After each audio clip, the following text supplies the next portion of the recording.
साथियों कैसे होंगे? तो आज हम कुछ प्रश्न करवाएंगे संतुलित समीकरण लिखने के लिए, और एनसीईआरटी प्रश्न है 2023-24 में पूछा गया है, ठीक है। और ये प्रश्न आने की संभावना है। इसी प्रकार से हिंदी में ही देता है, आपको रिएक्शन लिखकर नहीं देगा कि आप आसानी से संतुलित कर लें, इसे देगा, ये कठिन थोड़ा होता है। तो इसी को करना है। तो 5-4 क्वेश्चन यहाँ पर करवाएंगे, तो आप लोग हमारे साथ बने रहिए, ठीक है। चलिए क्लास को शुरू करते हैं बिना देरी के। तो पहला क्वेश्चन आपको क्या करना है, इसका प्रतीक लिखना है और इसको संतुलित करना है।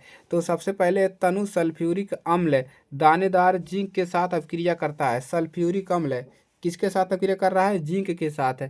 जिंक का जो अभिक्रिया करा रहा है किसके साथ? सल्फ्यूरिक अम्ल। सल्फ्यूरिक अम्ल क्या होता है? H2SO4 होता है। H2SO4 को ही हम कहते हैं सल्फ्यूरिक अम्ल। इसका हमको क्रिया कराना है, तो क्या बनेगा इन दोनों को मिलाने से?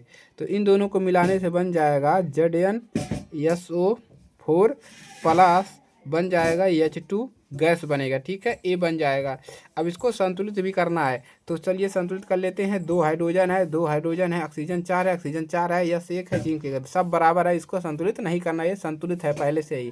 पहला क्वेश्चन सॉल्व हो गया। दूसरा क्वेश्चन क्या है, देखिए, हाइड्रोजन हाइड्रोक्लोरिक अम्ल। हाइड्रोक्लोरिक अम्ल को हमको करना है पट्टी के, हाइड्रोक्लोरिक अम्ल मैग्नीशियम पट्टी के साथ अभिक्रिया करता है। तो हाइड्रोक्लोरिक अम्ल यानी कि HCl को हम किससे अभिक्रिया करा रहे हैं? मैग्नीशियम से। देखिए हाइड्रोक्लोरिक अम्ल यही होता है, हाइड्रोक्लोरिक अम्ल मैग्नीशियम से कराना है, यानी कि Mg से।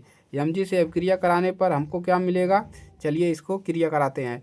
तो यहाँ से हमको बन जाएगा MgCl2 मैग्नीशियम क्लोराइड और प्लस हाइड्रोजन गैस मिलता है। अब बराबर कर लीजिए, यहाँ पर 2 हाइड्रोजन है, यहाँ पर 1 हाइड्रोजन है। तो यहाँ हम क्या करेंगे, किससे गुणा करना है आपको? यहाँ पर हम 2 से गुणा कर देंगे, तो बराबर 2 हाइड्रोजन। क्लोरीन कितना हो गया? 2। यहाँ पर भी 2 क्लोरीन है, ठीक है। ये जो प्रश्न है आपका बराबर हो गया, ठीक है। चलिए तीसरा क्वेश्चन करते हैं, नाइट्रोजन और तीसरा क्वेश्चन, ठीक है।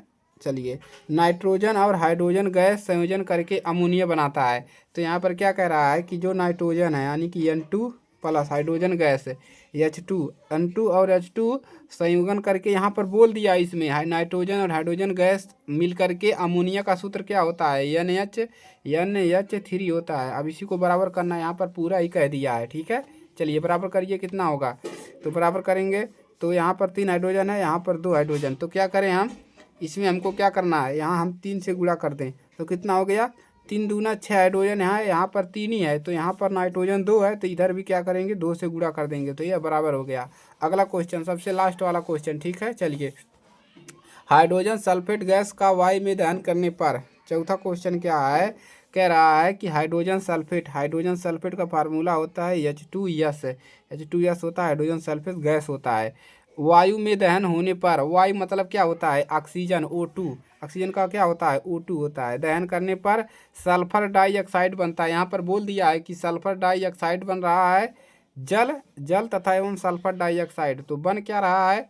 जल बन रहा है, जल H2O बन रहा है प्लस सल्फर डाइऑक्साइड है, यानी कि H2O बन रहा है, ठीक है। नहीं, ये तो वो भी लिख दिए ना, अब क्या सल्फर डाइऑक्साइड SO2 बन रहा है, ठीक है, ये तो हमने लिखा है। अब इसको बैलेंस कर लीजिए। बैलेंस कैसे करेंगे? यहाँ पर 2 हाइड्रोजन है, इधर भी 2 है, इधर ऑक्सीजन 2 है, तो यहाँ पर 2 से गुणा कर देंगे, तो 2 ऑक्सीजन हो गया, ठीक है। ऑक्सीजन यहाँ पर कितना है? 1 ही है, तो यहाँ पर भी 2 से गुणा करना पड़ेगा। 2 हाइड्रोजन ऑक्सीजन हो गया, लेकिन हाइड्रोजन 2 2 4 हो गया, 2 दूना 4 हो गया। यहाँ पर कितना है? 2 ही है, तो यहाँ पर भी क्या करना है? 2 से गुणा, 2 दूना 4, यस 2 हो गया। यस कितना है? यहाँ पर केवल 1 है, तो यहाँ पर भी 2 से गुणा करेंगे। अब क्या हुआ? बराबर हुआ, 2 दूना 4 ऑक्सीजन हो गया, और इधर कितना हुआ? 2 दूना 4 ऑक्सीजन। अब ये सब बराबर हो गए, ठीक है। चलिए, तो इसी प्रकार से दोस्तों आपको ऐसे ही आपको बराबर कर लेना है। ये रहा है आपके सामने रिजल्ट, ठीक है। इसको तैयार कर लीजिएगा, क्लियर है, और अपने दोस्तों के पास भी शेयर कर दीजिएगा। ये प्रश्न आने की संभावना है, तो वो पेपर में आएगा, तो इसको आप लोग को ऐसे संतुलित करना है, और इसका प्रतीक याद कर लीजिए। लाइक करिएगा, शेयर करिएगा, चैनल पर नए हैं तो ज़्यादा से ज़्यादा शेयर करिएगा। मिलते हैं अगली क्लास में। जय हिंद, वंदे मातरम।